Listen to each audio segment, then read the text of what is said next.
Hi guys! Natapos ko na rin sa wakas yung The Supreme God of Martial Arts.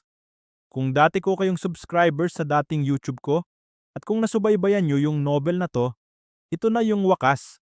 Pasensya na kung natagalan. Pero ngayon, sa wakas, natapos ko na rin ito. Ang ganda ng wakas. Sulit yung bayad ko. Kung nagustuhan mo, pakisubscribe naman sa channel ko. Salamat ka novel. Kabanata 5841-5853, Ang Wakas. Nagtipo ng 11 Diyos ng paglikha sa punong tanggapan ng lahing muling isinilang, at dama sa hangin ang kanilang matinding pagpapasya. Mga kasama, nakapwesto na ang ating mga avatar sa iba't ibang larangan ng digmaan at kasalukuyang nakikipaglaban. Ngayon, panahon na upang pagsamahin natin ang ating lakas at salakayin ang puso ng lahing kadiliman. Wawasakin natin ang kanilang punong tanggapan at tatapusin ang digmaang ito na nagtagal ng napakahabang panahon. Kung handa na kayong lahat, aalis na tayo, deklarasyon ni Goodwin habang sinusuyod ng tingin ng buong konseho. Sang-ayon ako. Hindi na tayo maaaring maghintay pa. Dapat nating lipulin agad ang lahing kadiliman at tudukan ang kanilang banta. Umalis na tayo ngayon. Mariing pahayag ng isang nakatataas na matanda. Tumanggo ang iba pang matatandang nakatataas bilang pagsang-ayon. Kung wala nang tumututol, tumungo na tayo ngayon sa punong tanggapan ng lahing kadiliman. Ngunit, bawat isa sa atin ay dapat mag-iwan ng isang makapangyarihang avatar upang bantayan ang sarili nating punong tanggapan bilang pag-iingat, mariing anunsyo ni Goodwin upang matiyak ang pagkakaisa ng lahat. Pagkatapos mag-iwan ng kanilang mga avatar, lumabas ang 11 Diyos ng paglikha mula sa palasyo at nagsimulang maglakbay patungo sa punong tanggapan ng lahing kadiliman. Bawat hakbang nila ay naglalabas ng napakalakas na enerhiya, kaya't yumanig ang mismong tela ng unang dagat ng espasyo at panahon. Ang kanilang mga aura ay nakapagpapatindig balahibo, kapangyarihang nagdudulot ng panginginig sa sinumang makadama nito. Samantala, sa loob ng punong tanggapan ng lahing kadiliman, kumalat na parang apoy ang balitang papalapit ang 11 Diyos ng paglikha mula sa lahing muling isinilang. Naging mas mabigat ang madilim na atmosphere habang tumitindi ang tensyon sa mga pinuno ng lahing kadiliman. Kailangan nating mag-ingat. Parating na ang 11 Diyos ng paglikha ng lahing muling isinilang. Mukhang nakahanda silang harapin tayo sa isang tiyakang labanan, babala ng isa sa mga komandante. Mukhang wala na tayong magagawa kundi harapin sila ng harapan. Deklarasyon ni Maddox, ang pinakamataas na komandante ng lahing kadiliman. Teka muna. May dapat tayong isaalang-alang. Ang lahing muling isinilang ay may 11 Diyos ng paglikha, samantalang tayo ay 10 lang. Mas marami sila. Nagsalita ang isa sa mga Diyos ng paglikha, puno ng pag-aalala. Huwag kayong mag-alala. Nagbalik na sa ulirat ang avatar ng ating lubhang dakilang guro, at sasali siya sa labanan, buong kumpiyansang pahayag ni Maddox. Talaga. Napakagandang balita. Ang ating lubhang dakilang guro ang tunay na tagapagtatag ng ating lahi, isang alamat sa unang dagat ng espasyo at panahon, na maihahambing sa tatlong unang Diyos ng paglikha. Kahit avatar lamang niya, kayang-kaya niyang talunin ang karaniwang Diyos ng paglikha. Kung sasali ang avatar niya sa digmaan, panalo tayo. Halatang nag-uumapo ang tuwa at pag-asa ng mga Diyos ng paglikha nang marinig nilang muling nagkamalay ang avatar ni Julio. Si Julio, ang iginagalang na tagapagtatag ng lahing kadiliman, ay kilala rin bilang sagisag ng kadiliman at kasamaan. Bilang isa sa pinakamakapangyarihang nilalang sa unang dagat ng espasyo at panahon at isang Diyos ng paglikha, ang kanyang presensya ay tiyak na magbabago ng takbo ng labanan. Sa napakalawak na unang dagat ng espasyo at panahon, may tatlong unang Diyos ng paglikha na naghari. Sila ang Diyos ng paglikha ng espasyo at panahon, Diyos ng paglikha ng buhay, at Diyos ng paglikha ng muling pagsilang. Ayon sa mga sinaunang alamat, sila ang lumikha ng lahat ng umiiral. Walang ibang Diyos ng paglikha ang may kukumpara sa kanilang kapangyarihan at impluwensya. Ngunit isang kasindik-sindik na nilalang ang lumitaw, ang pinagmulan ng kadiliman. Sinasabing kasing lakas nito ang tatlong unang Diyos ng paglikha, at mula sa kanyang kapangyarihan ay nalikha ang lahing kadiliman. Mula noon, namuno ang pinagmulan ng kadiliman sa mga puwersang sinis-indik ng lahat, at itinayo ang isang superpower na nagtagal ng maraming salinlahi. Sa kabilang panig, ang Diyos ng paglikha ng muling pagsilang ay nagtatag ng lahing muling isinilang, na siyang nangangasiwa sa kaayusan ng muling pagsilang sa napakaraming dagat ng espasyo at mga mundo. At sa tadhana, naging mortal na magkaaway ang lahing muling isinilang at lahing kadiliman, isang puot na hindi na natapos at hatid ay walang hanggang alitan. Ngunit dapat nating ilabas ang labanan mula sa ating punong tanggapan. Kapag dito tayo naglaban, maaaring masira ang banal na lugar na ito, maingat na mungkahi ni Maddox. Dalhin natin ang labanan sa unang dagat ng espasyo at panahon, pagtitiyak niya. Hindi nag-aksaya ng oras, pinangunahan niya ang 10 Diyos ng paglikha palabas ng kanilang punong tanggapan. Habang naglalakad sila sa unang dagat ng espasyo at panahon, dama ng lahat ang pagyanig ng kanilang kapangyarihan. Tingnan nyo. Kumilos ang lahat ng Diyos ng paglikha ng lahing kadiliman. Pati ang mga Diyos ng paglikha ng lahing muling isinilang ay lumitaw din. Mukhang magsisimula na ang pinakahuling labanan ng dalawang makapangyarihang puwersang ito. Maraming makapangyarihang mandirigma ang tumutok sa nagaganap, at nagsimula ang mga bulungan at usapan. Habang papalapit ang mga Diyos ng paglikha mula sa dalawang panig, puno ng pamatay na layo ng kanilang mga aura. Mula sa malayo, pinagmasdan nila ang isa't isa, pinipili na ang magiging kalaban, handang-handa sa paparating na sagupaan. Makinig kayo. Ako mismo ang kakalaban kay Austin. Ako ang tatapos sa kanya. Mariing pahayag ni Flint na nakatuon ang tingin kay Austin. Nang masaksihan niya ang pag-akyat ni Austin bilang Diyos ng paglikha, napuno siya ng matinding pagkamuhi. Parte siya ng pag-angat ni Austin, at ngayon ay nais niyang siya mismo ang pumatay dito. Sige. Sayo na si Austin. Kung may papatay sa kanya, ikaw iyon, tugon ni Maddox, nauunawaan ang damdaming bumabalot kay Flint. Nasaan si Guru Julio? Magsisimula na ang labanan. Kailangan natin siya dito. Tanong ng isang nag-aalalang Diyos ng paglikha, dahil mas kaunti sila kaysa sa kalaban. Narito na siya, nasa likuran lang natin, sagot ni Maddox, dahilan upang mabigla ang lahat. Paglingon nila sa likuran, nakita nila sa malayo ang isang matandang dahan-daang papalapit. Guru Julio. Napuno ng tuwa ang lahat ng Diyos ng paglikha. Hindi mapagkakaila ang natatanging aura ni Julio, kaya agad nila itong nakilala. Kasama natin si Guru Julio, tiyak ang ating panalo. Tumaas ang kanilang sigla at nagibayo ang kanilang kumpiyansa. Si Julio ang kaisa-isang pinakamakapangyarihang nilalang sa unang dagat ng espasyo at panahon na maihahambing sa tatlong unang Diyos ng paglikha. Kahit avatar lamang niya, sapat ang kanyang kapangyarihan upang baguhin ang kapalaran ng digmaan. 5,842 Makalipas ang ilang sandali, dumating si Julio at tumayo sa harap ng 10 Diyos ng paglikha ng lahing kadiliman. Guru Julio. Magalang siyang binati ng mga Diyos ng paglikha, lubos na iginagalang ang bigat ng kanyang presensya. Maghanda kayo para sa labanan. Sana sa pagtatapos ng digmaang ito ay tuluyan ng maglaho ang lahing muling isinilang, malamig na wika ni Julio habang kumikilos ang kanyang kamay. May matatag na determinasyon, pinangunahan niya ang pagsugod patungo sa malalayong Diyos ng paglikha ng lahing muling isinilang. Nadagdagan ng isang Diyos ng paglikha ang lahing kadiliman. Anong nangyayari? Nagulat ang mga Diyos ng paglikha ng lahing muling isinilang sa biglaang pagdating ni Julio. Alam nilang 10 lamang ang Diyos ng paglikha ng lahing kadiliman, pero ngayon ay mayroon pang isa. Iyan ang kanilang lubhang dakilang guro, pero avatar lang yan, hindi ang tunay niyang katawan. Paliwanag ni Goodwin, halatang nabigla rin. Dahil sa kanyang matalas na pakiramdam, mabilis niyang nakilala ang dumating. Avatar ni Julio. Nanlaki ang mata ng lahat ng Diyos ng paglikha ng lahing muling isinilang, naunawaan agad ang bigat ng sitwasyon. Ang utak at pinagmula ng lahing kadiliman, si Julio, ay nagpadala ng makapangyarihang avatar upang sumali sa digmaan. Ang biglaan niyang paglitaw, matapos ng napakahabang pagkawala, ay lubusang ikinagulat ng lahat. Avatar lang yan. Wala tayong dapat katakutin. Kahit pa dumating ang tunay niyang katawan, tayo man din ay mga Diyos ng paglikha. Matapang na sabi ni Goodwin, mahina ang tinig ngunit matibay ang loob. Tama. Kahit si Julio pa yan o avatar niya, hindi tayo uurong. Durugan natin ang avatar niya para malaman ng lahing kadiliman kung gaano tayo kalakas, tugon ng iba pang mga maestro ng lahing muling isinilang, muling tumatag ang kanilang loob. Ilang sandali pa, nagharap na sa wakas ang mga Diyos ng paglikha ng dalawang makapangyarihang puwersa. Bumuo sila ng kani-kanilang porma sayon, matatag at umaapaw ang aura ng lakas at paninindigan. Ikaw ang avatar ni Julio, ano? Ang lakas ng loob mo. Hindi ka ba natatakot sa kamatayan? Mukhang patay na ang tunay mong katawan at ikaw na lang ang natitirang hangkag na avatar. Kung sabik kang mamatay, pagbibigyan kita, buburahin kita ng tuluyan. Pang-uuyam ni Absolan, kumikislap ang mata sa panghahamon habang nakatitig kay Julio. Si Julio, isang tanyag at napakatandang maestro sa unang dagat ng espasyo at panahon, ay walang katapat sa karaniwang Diyos ng paglikha.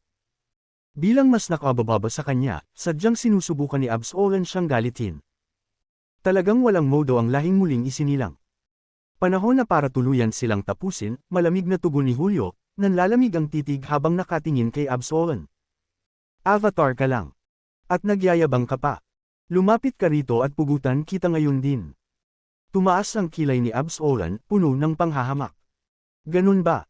Tingnan natin kung paano mo yan gagawin, batang musmos. Dumilim ang ekspresyon ni Julio at lumakad siyang pasulong ng buong kumpiyansa upang harapin si Absolan. Magkita tayo sa impyerno, Austin. Sigaw ni Flint, nanlilisik ang mata at nakaturo kay Austin, puno ng puot. Sino ba talagang mauuna sa libingan? Huwag mo akong tinuturo-turo. Halika, maglaban tayo at tingnan natin kung sino ang mas malakas. Matatag na tugon ni Austin habang humahakbang palapit. Alam niya ang sobrang galit ni Flint sa kanya. Hindi titigil ang lalaking iyon hanggat hindi siya napapatay, at handa si Austin na harapin siya. Maddox, ilang beses na tayong nagbanggaan, at ngayon ang huling paghaharap natin. Matatag na tinignan ni Goodwin si Maddox at lumakad papalapit.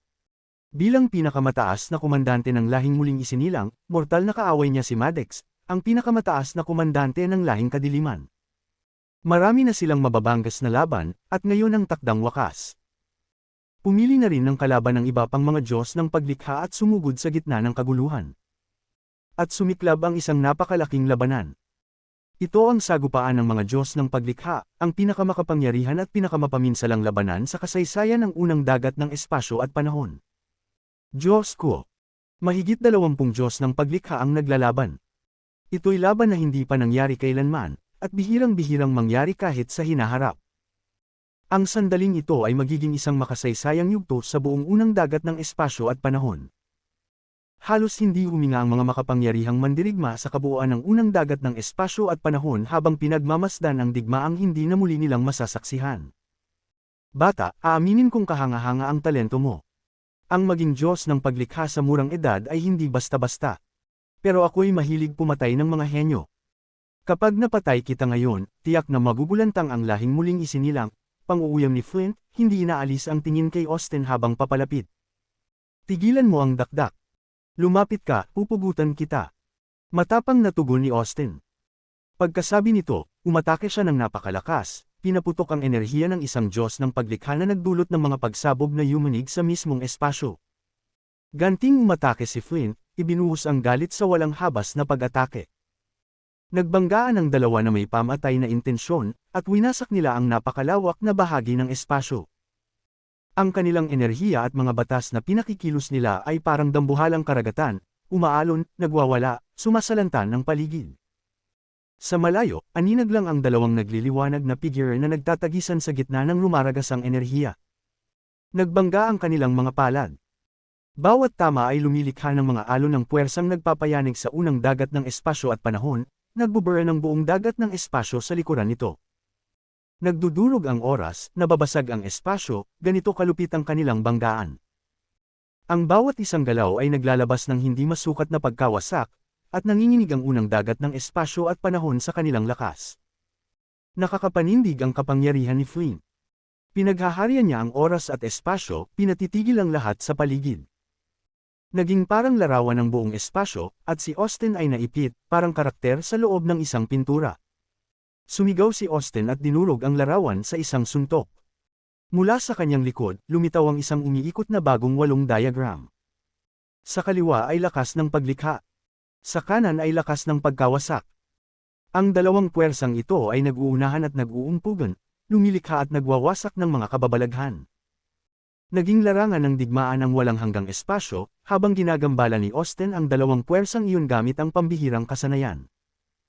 Nakaramdam si Flint ng matinding bigat na dumadaganan sa kanya, parang nahulog siya sa bitag ng matinding kalooban ni Austin. Batang mandirigma, nangangahas ka bang lumaban sa akin? Sigaw ni Flint. Biglang sumulpat ang 81 higanteng may itim na halimaw sa likuran niya. Ang nakakatakot nilang presensya ay nagwasak at nagdurog ng espasyo, binubura ito sa kawalan. Matagal na panahon ang ginugol ni Flint upang tipunin ang 81 halimaw na ito, na bawat isa ay may nakagigimbal na lakas. Nang magsanib sila, sinalakay nila si Austin ng buong bangis. 5,843. Ang bawat bagong salinlahi ay higit na mahusay kaysa sa mga nauna. Ikaw ay matanda na at wala ng silbi. Sigaw ni Austin habang rumaragas ang sumusugod, nakataas ang kamao sa matinding galit. Nag-iiwan ng puting bakas ang kanyang kaliwang kamao, samantalang itim naman ang kanan. Bawat suntok na pinawalan niya'y walang kapantay sa lakas, bawat hampas ay pumupulbos ng isang itim na halimaw. Mula nang simulan niya ang kanyang paglinang, buong sigasig niyang pinagyaman ang lakas ng kanyang katawan. At ngayong naisakatuparan na niya ito, naging higit na matatag at makapangyarihan ang kanyang katawan. Pagkaraan ng maraming siklo ng paglinang, naging isa na siyang Diyos ng paglikha. Dahil dito, nagkaroon siya ng mas malalim na pagkaunawa sa lakas ng kanyang laman, at lalo pang tumindi ang kapangyarihang nanalaitay dito. Bagamat hindi pa gaanong matagal buhat nang umangat siya bilang Diyos ng paglikha, mas malakas ang kanyang katawan kaysa sa karaniwang mga Diyos na katulad niya. Kung gayon, ipakita mo kung ano talaga ang iyong kaya, binatilyo. Tugon ni Flint na may paghamak. Ipinulupot nito ang mga kamay, at hindi nagtagal, lumitaw ang isang dambuhalang itim na tripodyo. Umuungol ito habang naglalabas ng umaalon na kadiliman at sinisipsip ang diwa ng espasyo sa paligid. Boom! Boom! Boom!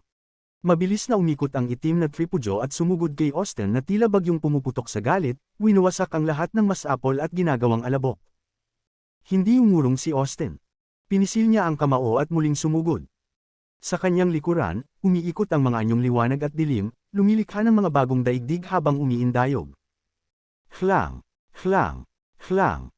Sa tamang sandali, sinalubong ng kamao ni Austin ang tripodyo ng may nakapanghihilakbot na puwersa.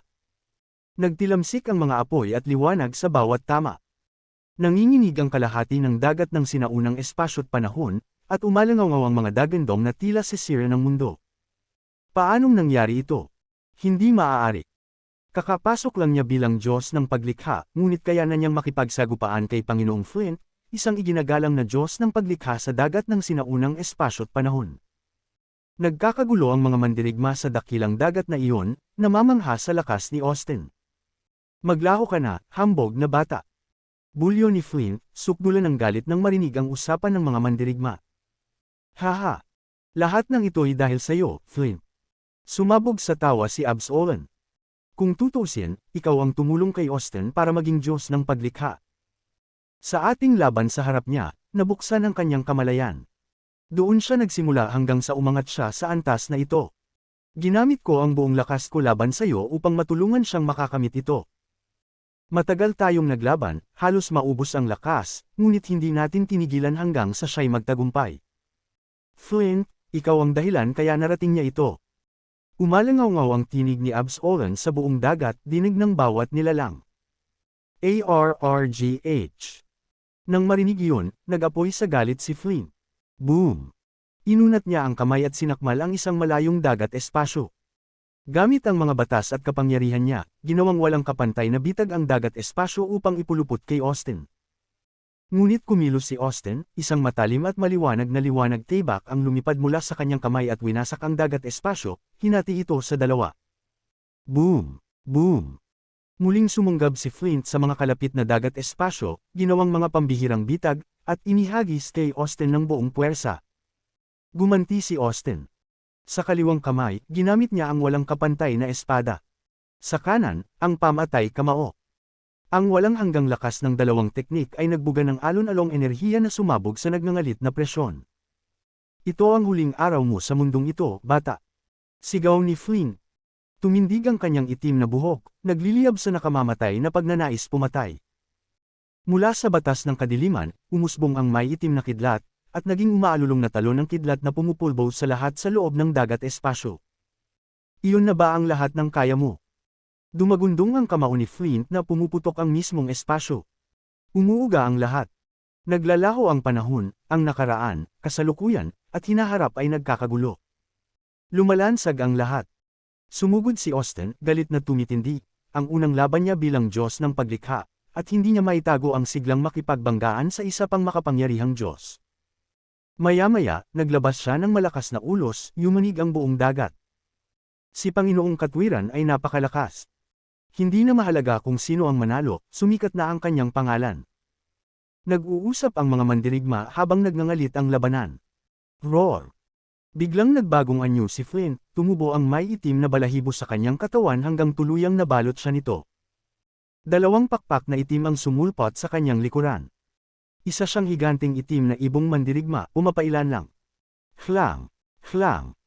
Ang kanyang mga pakpak ay tila dalawang sandatang panghiwa, naglalabas ng pumuputol na espada hangin na humahati sa espasyo. Sumugod ang dalawang itim na pakpak, parang dalawang napatalam na sandata.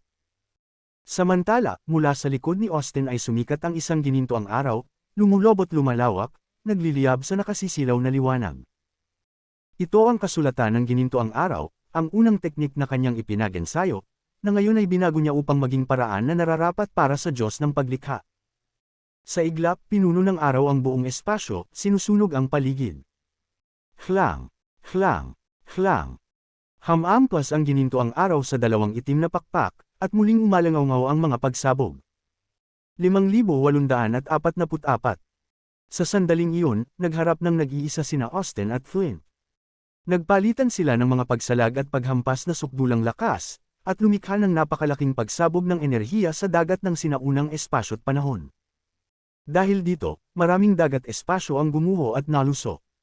Walang pag-aalinlangan, ang labanan ng dalawang Diyos ng paglikha ay kasendilim ng paggunaw mismo. Worry, iwawasakin nila ang lahat ng nalalapit. Ikaw na batang salbaha. Nakalimutan mo na ba na ako ang tumulong upang ikaw ay maging Diyos ng paglikha? Ako rin ang wawakay sa iyo ngayon. Matatapos ang lahat pag pinatay kita. Sigaw ni Flint nang naglalagablab sa galit. Sa susunod na tibok ng sandali, biglang lumipad mula sa kanyang likuran ang dalawang mahabang sable na kulay itim, sumuwag sa espasyo na parabang tatastes nito ang langit. Taglay ng mga sable ang pinakamatalas na kakayahang taglay sa sandaigdigan. Kung gaano sila kumikinang sa dilim, ganoon sila kapanganib. Ngunit nanatiling matahimik si Austin. Sa itaas ng kanyang ulo, ang nagliliyab na araw ay biglang dumami, naging siyam, at bawat isa'y nagliliwanag ng gintong sinag at mga gintong bantas. Naglalaman ang mga ito ng pinakamataas na sigla, ang diwang panlalaki na nangingibabaw sa mundo. Nang magpang-abot ang siyam na araw at ang dalawang maitim na sable, sumabog ang walang hanggang enerhiya at mga batas. Nasira ang oras, espasyo, at lahat sa paligid nila. Ang sagupaan nilang iyon ay tila naging walang katapusan, isang hampas na hindi na mabubura ng panahon. Kahit ang matatandang Diyos ng Kawala, Gods of Chaos, hindi maunawaan ang labanang ganito kalawak. Tadtarin. Nabaliw sa galit si Flint. Nagliyab na maitim na apoy sa kanyang katawan, at mula sa likuran ay umalpas ang 18 mahabang sable, gaya ng 18 itim na dragon na sabay-sabay na sumugod kay Austin. Boom! Boom! Boom! Sa saglit na iyon, umupo si Austin ng nakalupasay. Sa likuran niya, samilang ang itim at puting anyo ng 8 palatandaan, umiikot ng dahan-dahan bago sumuwag pasulong ng may nakapanghihilakbot na lakas. Bagamat mabagal sa simula, taglay nito ang pinakamatalim na batas ng espasyo at panahon. Unti-unti itong bumilis, hanggang sa umabot sa sukdulang bilis ng sandaigdigan. Habang umiikot at lumalaki, nagbuga ito ng banal na enerhiya na pamipiit sa 18 itim na dragon. Hindi ito inasahan ni Flint. Sa isang iglap, napay-piraso ang 18 dragon. Ngunit hindi pa roon natapos, ang palatandaang iyon ay muling sumibat pasulong, nagliliyab sa pinakasilaw na liwanag, nakatayo sa itaas ng makapandigmang katawan ni Flint. Pagbabayaran mo ang ginawa mo sa akin, batang suwail. Hindi makapaniwala si Flint. Nahati sa dalawa ang kanyang katawan, damaloy ang maitim na dugo na nagpapadilim sa espasyo sa paligid. Ah! Hindi matanggap ni Flint ang sinapit. Sumigaw siya sa langit sa matinding pighati. Samantala, naglitawan muli ang 18 itim na dragon at pinalibutan si Austin.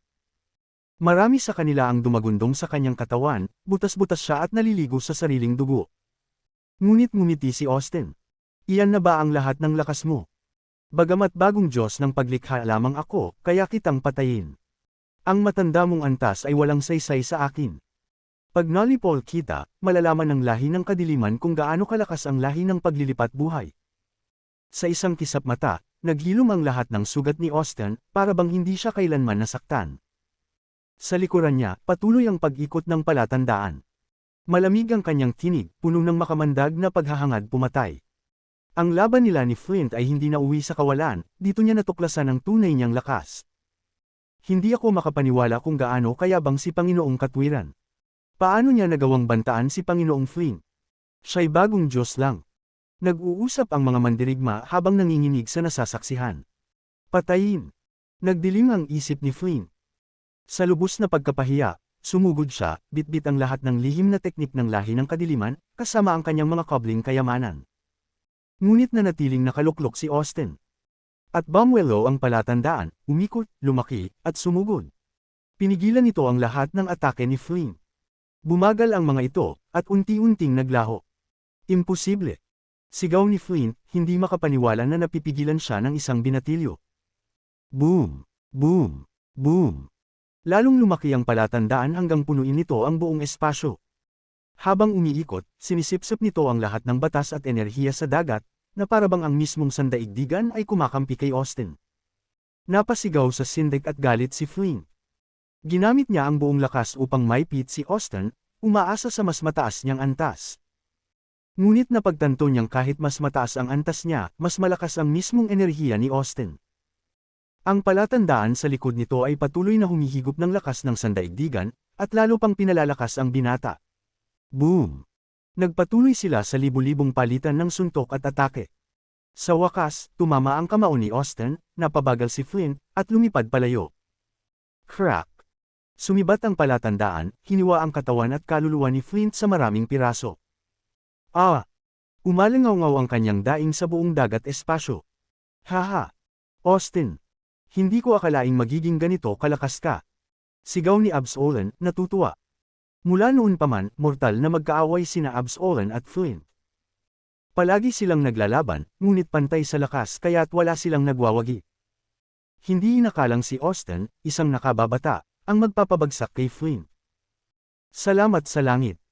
Ang ating lahi ng paglilipat buhay ay nagkaroon ng isang pambihirang batang Diyos ng paglikha. Wika ng mga Diyos mula sa kanilang lahi. Ngunit ang mga Diyos ng lahi ng kadiliman ay nabalisa, nakita nilang nagsisimula ng manghina si Flint. Hindi sila pinayagang tumulong ng mga Diyos ni Austin. Nanggigigil sa kabaliwan, sugatan at halos lupaypay, patuloy na lumalaban si Flint. Si Austin naman ay lalong tumitibay. Umiikot ang palatandaan, humihigop ng higit pang batas at lakas. Habang dumaraan ang mga sandali, lalo pang lumalakas ang binata. Bang! Sa gitna ng labanan, binasag ni Austin ang katawan ni Flint. Paulit-ulit itong sumasabog, at paulit-ulit na sumisigaw si Flint. Sa huli, napagtanto ni Flint ang katotohanan, wala siyang laban. Kung magtatagal pa siya, mamamatay siya roon. Hindi niya hahayaang mawala ang panahong ginugol niya sa paglinang. Kaya't siya'y tumalikod, at tumakbo para sa sariling buhay. Haha! Hindi kita palalayain. Sigaw ni Austin, tumawa at sinundan si Flint habang nakatayo sa ibabaw ng umiikot na palatandaan. Tingnan ninyo. Tumatakbo si Flint. Wala siyang laban sa binata. Nabigla ang lahat ng mandirigma, hindi makapaniwala sa pagbaligtad ng kapalaran. Sa huli, napawi ang dangal ni Flint. Wala na siyang iniisip kundi mabuhay, kahit ang pangalan at puri niya'y maglaho na. 5,845. Dumudulal sa walang hanggan at malawak na dagat ng sinaunang espasyo at panahon, rumaragasa si Flint sa kahindik-hindik na bilis, habang si Austin ay walang humpay na nakasunod sa kanya. Hey! Austin, ngayon mo pinakita ang tunay na lakas ng ating lahi. Bumulwak ang malakas na halakhak ni Absolen. Arg, demonyo ka! Gigil na gigil si Flint, wasak ang kanyang dangal. Lalaganap sa buong dagat ng sinaunang espasyo ang kanyang kahihiyan. Alam niyang wala siyang panalo kay Austin. Kung ipagpapatuloy pa niya ang laban, kamatayan lang ang aabutin niya. Tandaan mo to, bata. Darating ang araw, babalikan kita. Singgal ni Flint na nagpupuyos ang panga. Hlang! Hlang! Biglang mula sa malayo, 4 na kumikislap na itim na espada ang sumugod patungo kay Austin. Ang bawat kalam ay naglalabas ng nakamamatay na aura, parang walang katapusang dagat ng obsidiano, nakahubog sa purong pagpaslang. Isang Diyos ng paglikha mula sa lahi ng kadiliman ang nagtangkang pigilan si Austin upang sagipin si Flint. Gusto niyo ng rumble? Malalim at malamig na tugon ni Gudwon. Boom! Hindi pa halos tapos ang kanyang salita nang sumundot ang kanyang daliri sa hangin. Mula sa kawalan, lumutang ang isang napakalaking gintong 3 paa. Umungol yun habang lumilitaw at agad gumulong upang salubungin at hadlangan ng 4 na itim na espada. Samantala, ginamit ni Austin ang dakilang kasanayan sa paglipat. Habang nakikipagsalpukan ng 3 paa sa mga espada, mabilis na umiwas si Austin sa gitna ng sagupaan at agad na nakadikit muli kay Flint. Hahabulin pa rin kita. Sigaw ni Austin habang umaatake. Nagliwanag ang kanyang katawan. Mahigit 10 makapangyarihang kasanayan, suntok, espada, tibak, lakas ng kaluluwa, lakas ng isipan, mga sinaunang array, ay nagsanib at bumagsak kay Flint na parang nagbabanggang bagyo. Simula nang maging Diyos ng paglikha si Austin, iniangat at binago niya ang lahat ng kanyang sining pangkultibasyon. Bawat isa ay puno ng nakasisilaw na batas at hindi masukat na hiwaga. Nag-umapaw ang galit na enerhiya, winuwasak ang espasyo sa kanilang harapan. Napaligiran si Flint ng kaguluhan, para siyang inipit ng nagwawalang bagyong hindi niya matakasan. At sa tindi ng lahat, lumitaw pa ang isang itim-puting huwarang parang 8 diagramo, mabilis na tumulak patungo kay Flint. Og! Tuluyang naglaho ang tapang ni Flint. Sa walang tigil na pag-atake ni Austin, nadurog ang kanyang katauhan at napasigaw siya sa matinding hirap. Mula sa malayo, pilit niyang binuo ang sarili, ngunit wala siyang sinabi. Diretso lang siyang tumakbo, hindi man lang lumilingon. Pero hindi siya pakakawalan ni Austin. Ginamit niya muli ang dakilang paglipat at sa isang kisap mata ay nauna na siya sa dinadaanan ni Flint. Simula nang mabugbog si Flint, tila nalimita ang dati naglalagablab niyang lakas. Pati bilis niya ay hamina at bumagal. Sinamantala ito ni Austin at buong bilis na humabol, mabilis na inuubos ang pagitan nilang dalawa. O hindi, napipilitan na si Panginoong Flint. Hindi tayo pwedeng nakatingin lang. Nabigla ang iba pang mga Diyos ng paglikha ng lahi ng kadiliman. Sa kanilang telepatikong ugnayan, pinag-usapan nila ang pagsadyap kay Flint. Ngunit gayon din ang mga Diyos ng paglikha ng lahing reincarnation, gumamit din sila ng lihim na telepatikong usapan upang pigilan ang sinumang susuporta kay Flint. Lalong lumapit si Austin, hindi matinag ang determinasyon. Biglang sumubsob si Flint sa isang lawak ng dagat espasyo, pawan ng enerhiya ng kadiliman at mga batas nitong misteryoso. Bata, ito ang mundo ng kadilimang nilikha ko. Ako ang amo rito. May tapang ka bang pumasok? Matapang na sabi ni Flint, umaasang matatakot si Austin. Anong ikatatakot ko? Nawasak ko na nga yung tunay mong katawan. Tugon ni Austin na may malakas na tawa. Pumailan lang ang apoy ng kanyang diwa, at walang pag-aalinlangang sumugod siya sa puso ng madilim na mundo. Boom! Boom! Boom! Nagdilim ang paligid sa mga pagsabog. Nagngangalit si Flint, ngunit unti-unting lumalapit si Austin, wala nang matatakbuhan si Flint. Sa galit, pinakawalan ni Flint ang lahat ng enerhiya at batas ng madilim na mundo, bumabaha mula sa lahat ng panig. Ngunit nanatiling kalmado si Austin. Isang pitik ng daliri, lumitaw sa kanyang likuran ng itim-puting huwaran, lumalakas habang lumalaki, naglalaman ng puwersa ng paglikha at pagkawasak. Magkasalungat ngunit nagkakaisa, nilabanan ng huwaran ang dagok ng kadiliman. Yan ba ang ipinagmamalaki mong nilikhang mundo? Wasakin ko yan ngayon din. Tumaas ang kilay ni Austin. Isang pitik muli, umiikot ng mabilis ang huwaran hanggang umabot sa buong mundo ng kadiliman. Hinati nito ang mismong espasyo na parang sinasaksak ang langit. Dalawang malalakas na suntok. At sumabog ang buong mundo ng kadiliman, nabiyak at naglaho. Nang makita ni Flint na wala na siyang laban, sinubukan niyang tumakas. Pero dahil sa mga sugat, bumagal ang kanyang galaw. Sa ilang sandali, narating na naman siya ni Austin. Tapos ka na, matanda. Isang dagandong, isang suntok, tumagos sa dibdib at ulo ni Flint. Ito na ang huli mo, bulong ni Austin.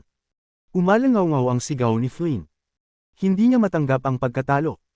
Sa walang hangganang dagat ng sinaunang espasyo, isa siyang kilalang Diyos ng paglikha, mas matanda at mas mataas ang katungkulan kaysa kay Austin. Ngunit heto siya ngayon, talo, durog, at pinahiya. Sa gitna ng sigaw, binuo niya muli ang katawan, isang Diyos ng paglikha ay hindi basta namamatay. At muli siyang tumakbo. Pero habol pa rin ng habol si Austin. Paulit-ulit ginugupo ni Austin ang katawan ni Flint. Paulit-ulit naman itong bumabangon, mas mahina, mas pagod bawat beses. Nakakapanindig balbal. Hindi ka panipaniwala ang lakas niya. Maraming makapangyarihang nilalang ang nanunood sa mabangis na labanan. Hindi nagtagal, muli na namang pinabagsak ni Austin si Flint. Nanghihina na ang aura ng matanda, higit kalahati ng dating lakas niya ang naglaho. "Palm 8 ka na," sigaw ni Austin. Hinublat niya ang katawan ni Flint, pinunit sa dalawa, at pinasabog ang kaluluwa sa isang suntok. "Hindi ako makapaniwalang isang kabataan ang huhudyat ng katapusan ko, hindi ko matatanggap to." Ang desperadong hiyaw ni Flint. At sa sunod na sandali, sumabog ang katawan at kaluluwa niya, nagkapira-piraso at nagkalat sa kawalan. Pinatay ni Flint ang sarili. Tahimik na bumagsak ang mga piraso ng kanyang katauhan. Si Flint, Diyos ng paglikha, ay patay na. Ngunit gaya ng lahat ng cultivador, nagkalat pa rin ang kanyang mga avatar at kaluluwa sa lawak ng dagat ng sinaunang espasyo. Kung nais ni Austin na tuluyang coxswain siya, kailangan niyang hanapin at durugan ang bawat piraso. Ngunit hindi niya iyon gagawin, hindi pa ngayon. Nasa gitna pa sila ng digmaan ng lahi ng reincarnation at lahi ng kadiliman. "Isang Diyos ng paglikha ang napatay ko." Sigaw ni Austin, puno ng matatag na lakas habang nakatayo sa walang hangganang dagat. 5,846. Maraming makapangyarihang mandirigma sa dagat ng sinaunang espasyo at panahon ang napatingin kay Austin ng may pagkabigla. Ang pagkamatay ng isang Diyos ng paglikha ay isang pangyayaring yumanig sa buong dagat espasyo, isang bagay na hindi basta-basta nagaganap. Lumikha iyon ng matinding pag-alulong sa lahat ng malalakas na puwersa at mahuhusay na mandirigma roon. "Napakahusay, Austin. Mas malakas ka pa kaysa sa akin, kahit bago ka pa lang na Diyos ng paglikha. Matagal ko nang nilalabanan yang demonyong yan, pero hindi ko siya mapatay. Ikaw, nagawa mo. Malalaman ng lahi ng kadiliman kung gaano katindi ang lahi natin." Masayang halakhak ni Absolon. "May isa pa tayong malakas na Diyos ng paglikha." Sigaw ni Goodwin na may malaking ngiti. Pati ang matatandang pinuno ng lahi ng reincarnation ay hindi maitago ang tuwa. "Hindi dyan nagtatapos, Austin. Pumuksa ka pa ng ilan pang Diyos ng paglikha ng lahi ng kadiliman at tapusin mo na ang digmaang ito para sa atin. May mga sariling kalaban kami, dahil pinatay mo na si Flint, ikaw na ang humawak sa iba pang Diyos ng paglikha ng kanilang lahi. Huwag mong hayaang hamupa ang iyong apoy. Pumatay ka pa ng isa, telepatikong utos ni Absolon. Huwag kang mag-alala. Hindi ako hihinto. At hindi lang isa ang target ko." "Ilan?" sagot ni Austin. Puno siya ngayon ng tiwala sa sarili, at bakit pa siya titigil? Hindi nagtagal, pumili si Austin ng panibagong target. Bagamat naglalagablab ang kanyang tapang, maingat niyang pinili ang pinakahinang Diyos ng paglikha ng lahi ng kadiliman. Ang Diyos na iyon ay kasalukuyang nakikipaglaban sa isang Diyos ng paglikha mula sa lahi ng reincarnation. Gamit ang kanyang mabilis na kasanayan sa paggalaw, bigla siyang lumitaw sa tabi ng kalaban at matalim na tumitig dito. "Ginoo, magsama tayo para tapusin tong isang to," sabi ni Austin sa kakampi niyang Diyos ng paglikha. "Oo. Gawin natin." Ayaw sana ng Diyos ng reincarnation na tulungan siya ng isang mas bata. Ngunit sa kalagayan ngayon, ang pagpatay ng isa pang Diyos ng paglikha ng lahi ng kadiliman ay magbibigay ng malaking tsansa upang maneg sa digmaan. Kaya isinantibi niya ang pride at kumampi kay Austin. "Tutuparin ko ang suporta habang lumalaban ka," malakas na sabi ni Austin. Hindi naman pala masama ang batang ito," bulong ng Diyos ng reincarnation. Tumanggaw siya, alam na ayaw siyang mapahiya ni Austin. Sunod-sunod na dagandong ang umalingaw sa hangin habang pinakawalan ni Austin ang kanyang marahas na pag-atake. Isang itim-puting huwara ng 8 diagramo ang biglang sumulpat mula sa kanyang likuran, umiikot ng mabilis at lumalagos sa Diyos ng paglikha ng kadiliman. Ang unang atake ni Austin ang pinakamakapangyarihan, walang pag-uulong-sulong, walang awa. Habang kumikilos ang huwaran, gumamit pa siya ng iba't ibang makapangyarihang kasanayan at sining pandigma upang magpakawala ng panibagong mabagsik na alon ng pag-atake. Dahil sa tulong ni Austin, gumaan ang laban para sa Diyos ng reincarnation. Hindi niya maiwasang hanggan si Austin sa loob-loob niya. "Haha! Napakagaling! Patayin natin siya, Austin!" Tawa ng Diyos ng reincarnation habang nagpapatuloy ang mabangis na pag-atake. "Asho! Si Austin ay mas nakababata sa atin. Gabayan mo siya," sigaw ni Absolon mula sa malayo. Si Asho ang Diyos ng paglikhang lumalaban ngayon sa tabi ni Austin. "Huwag kang mag-alala. Hindi lang ikaw ang marunong mag-aruga sa kabataan. Marunong din akong magturo," tugon ni Asho. Sa sandaling iyon, 6 na naglalakihang butas ng iba't ibang kulay ang lumitaw sa ibabaw ng kanyang ulo, nagpapakawala ng 6 na uri ng batas at enerhiya. Lumilikha ito ng nakakatakot na puwersang sumisipsip. Pinipilit nitong higupin ang bawat pag-atake ng Diyos ng Kadiliman. Ipapakita ko sa inyo ang sinaunang madilim na kuweba ng aming lahi. Sigaw ng Diyos ng Kadiliman, galit na galit. Kumilos ang kanyang mga kamay at nabuo ang isang misteryosong selyo. Biglang lumitaw ang isang napakalaking madilim na butas, at mula rito ay sumirit ang libo-libong madidilim na rune na puno ng dalisay na kadiliman. Sinakop nito ang malawak na espasyo at lumikha ng maraming madidilim na mundo. Tapos! Sigaw ni Austin habang umiikot at sumusugod ang itim-puting huwaran. Para itong nakasisilaw na liwanag na itim at puti, malakas, hindi mapipigilan, at winawasak ang espasyo sa pagdaan. Halos isang iglap lang, nahati sa dalawa ang madilim na butas. Imposible! Sigaw ng Diyos ng Kadiliman, hindi makapaniwala. Paano nagkaroon ng ganitong lakas ang napakabatang mandirigma? Mag-ingat kayo. Ang taong ito ay nakapaghawak ng mga batas ng buhay at kamatayan, gayon din ng liwanag at kadiliman. Iyan ang pundasyon ng lahat ng batas. Kaya niyang wasakin ng marami sa mga ito, babala ng isa pang Diyos ng Kadiliman mula sa malayo. Mga batas ng buhay at kamatayan, pati liwanag at kadiliman. Pareho. Nangangitim sa takot ang mukha ng marami. Dalawang pangunahing batas. Ang paghawak pa lang sa isa, kahanga-hanga na. Pero dalawang magkasalungat. Imposible. Maraming malalakas na cultivador ang nanlaki ang mata sa pagkabigla. Ang Diyos ng Kadiliman na nakikipaglaban kay Austin ay gustong umatras, masyado nang nakakatakot ang lakas ni Austin. Kaya tumalikod siya at tumakas. Hindi ka makakatakas. Sigaw ni Austin. Sabay silang humabol ni Asho, kinalaliman ng pagkulong sa kalaban. Tumakbo ka. Magtago ka at ipunin ang lakas mo. Sigaw ng mga Diyos ng Kadiliman habang pinapanood ang eksena. Alam nila, kapag napatay pa ang isa sa kanila, tapos na ang digmaan. Tumigil ka. Utos ni Austin, lumilipad sa ibabaw ng umiikot na itim-puting huwaran. Para siyang nakasakay sa isang itim at puting gulong na sumisibad sa ere. Lalong bumilis ang kanyang galaw at inabutan niya ang Diyos ng Kadiliman sa isang kisap mata. Batang ito, huwag kang sumusobra. Ibubuhos ko ang lahat. Sigaw ng Diyos ng Kadiliman, galit at takot. Kung ganun, lumaban ka. Bakit ka tatakbo? Sagot ni Austin na humahalaklak. At muli, sumiklab ang matinding sagupaan sa pagitan ni Austin at ng Diyos ng paglikha mula sa lahi ng kadiliman. 5,847. Habang naglalaban sila'y pamatak ang bawat galaw, lahat ng suntok, sipa, at galaw ay mapaminsala, dahilan upang matibag ang malaking bahagi ng espasyo. Paparating na ako. Sigaw ni Asho, at dinaglaon ay dumating siya sa kinaroroonan ng labanan. Umaalulong siya habang nakikipaglaban sa Diyos ng paglikha ng lahi ng kadiliman, katuwang si Austin.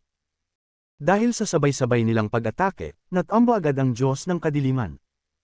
Lumulusong palayo, unti-unting nasasaktan habang tumatakas. Daing ng kalaban. Hindi nagtagal, ginapi ni Austin at Asho ang pagkakataon, pinakawalan nila ang isang sabayang pag-atake na tumama ng gusto sa Diyos ng kadiliman. Umihip siya sa ere at sumigaw. Putang ina! Ungol ni Flynn. O ng kalabang Diyos. Nagmatigas ang dibdib ng iba pang mga Diyos ng kadiliman habang nasaksihan ito, nanginginig ang loob nila sa takot. Ngunit abala rin sila sa laban kontra sa iba pa ng lahi ng reincarnation. Bagamat nais nilang tumulong, hindi sila makaluwag. Patay ka na. Sabay na sigaw ni Austin at Asho. Dumating sila mula sa magkabilang gilid, at sinugod nilang magkasabay ang Diyos ng kadiliman upang hatiin siya. Nahati ang Diyos ng kadiliman sa dalawang bahagi, bawat isa'y tumakas palayo sa magkabilang direksyon.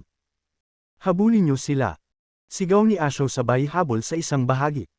Agad namang habol si Austin sa kabilang bahagi.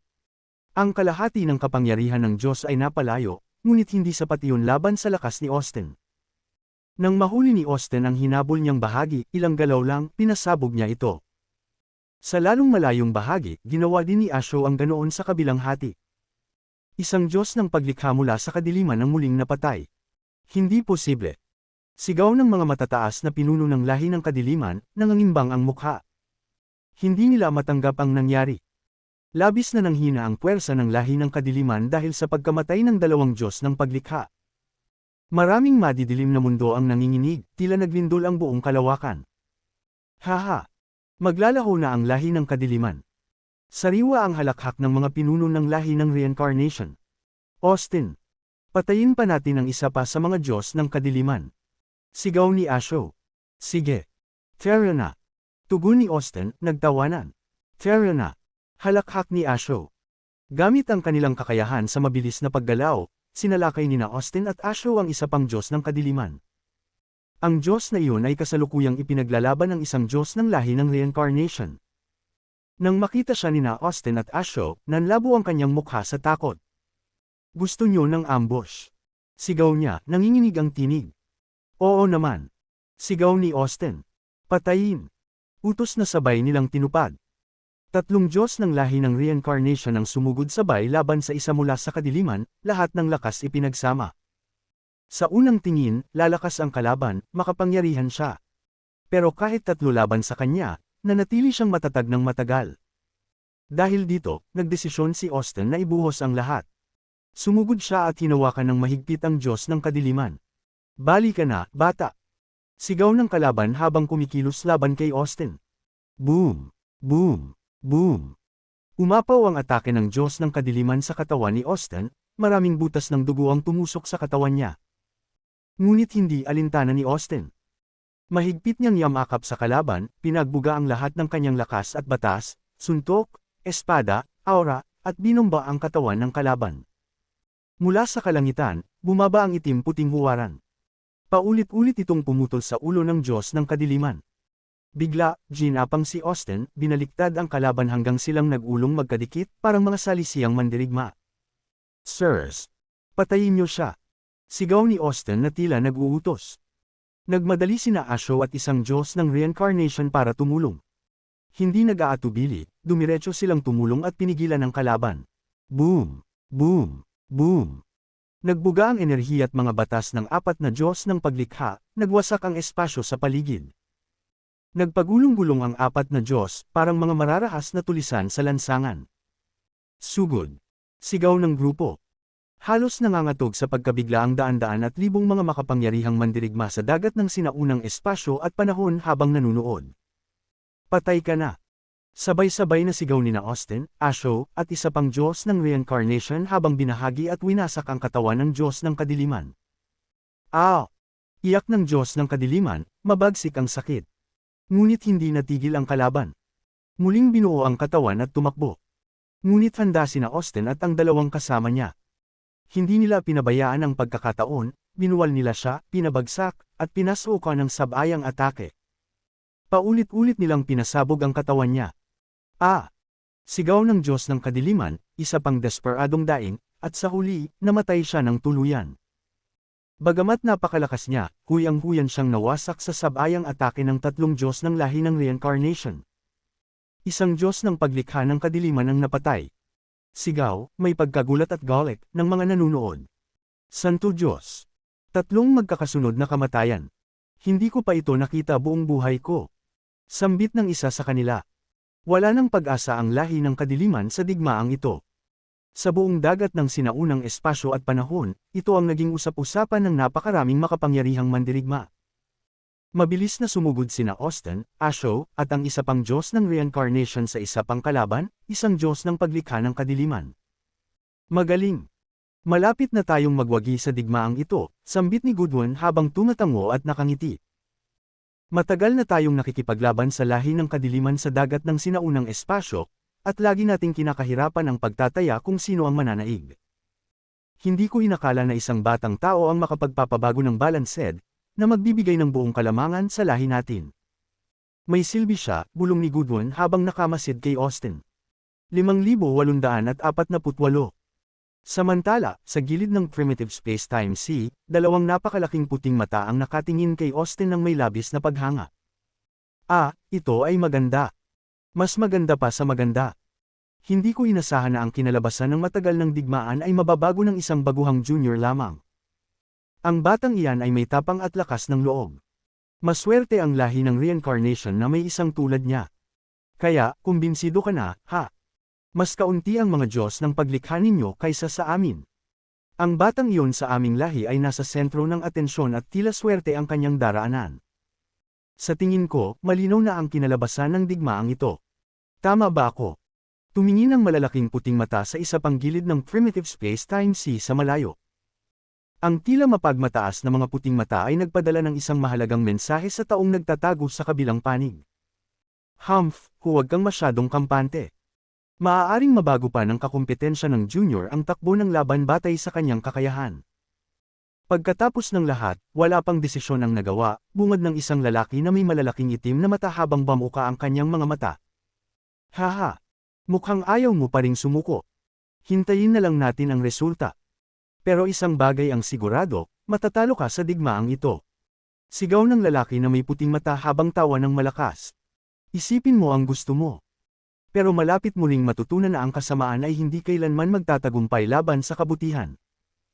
Ang madilim na kapangyarihan ay hindi kailanman makakapalit sa enerhiya at batas ng reincarnation na namamahala sa primitive space-time sea. Iyan ay tiyak. Hindi maaaring mapasailalim sa kadiliman ang lugar na ito. Iyan ay isang pangako ko. Tanging ang kaayusan ng reincarnation na itinayo namin ang makakapanatili ng normal na daloy ng reincarnation ng mga nilalang dito. Kung magtatagumpay ang kadiliman at kasamaan, tiyak na mas asira ang lugar na ito, dagdag ng lalaki na may puting mata. Kalokohan. Ano ang alam mo? Ano ang kasamaan? At ano ang kabutihan? Kapag kami na ang namahala sa lugar na ito, sa amin mapupunta ang tama. Sisiguraduhin kong tanging mga batas at kaayusan ng kadiliman lamang ang mananaig. Malamig na wika ng lalaki na may itim na mata. Ang tigas mo. Tandaan mo, walang tsansa ang lahi ng kadiliman, ulit ng lalaki na may puting mata. Hindi nagtagal, unti-unting nabuo ang isang espiritual na ulo. Ito ang ulo ng matandang lalaki na may puting mata. Nabawasan ang inyong swerte dahil nawala ang ilang Diyos ng paglikha ng lahi ng kadiliman. Sa kabilang banda, lumakas ang swerte ng lahi ng reincarnation. Ngayon, maaari ko nang dahan-dahang buuin muli ang aking katawan. Kapag naibalik ko ang aking makapangyarihang katawan, magkakaroon ako ng kakayahang kontrolin ang lahat ng enerhiya at batas ng reincarnation sa space sea na ito at gamitin ito laban sa enerhiya at batas ng kadiliman na inyong ginagamit. Kapag nangyari iyon, maibabalik ang kapayapaan, pagkakaisa, at kaayusan sa space sea na ito, sabi ng matanda habang nakatitig sa dalawang itim na mata na nakatingin sa kanya mula sa malayo. Hinding-hindi ka magtatagumpay sa plano mo habang ako'y nabubuhay. Sigaw ng lalaki na may itim na mata na puno ng galit. Austin, samantalahin mo ang pagkakataong ito.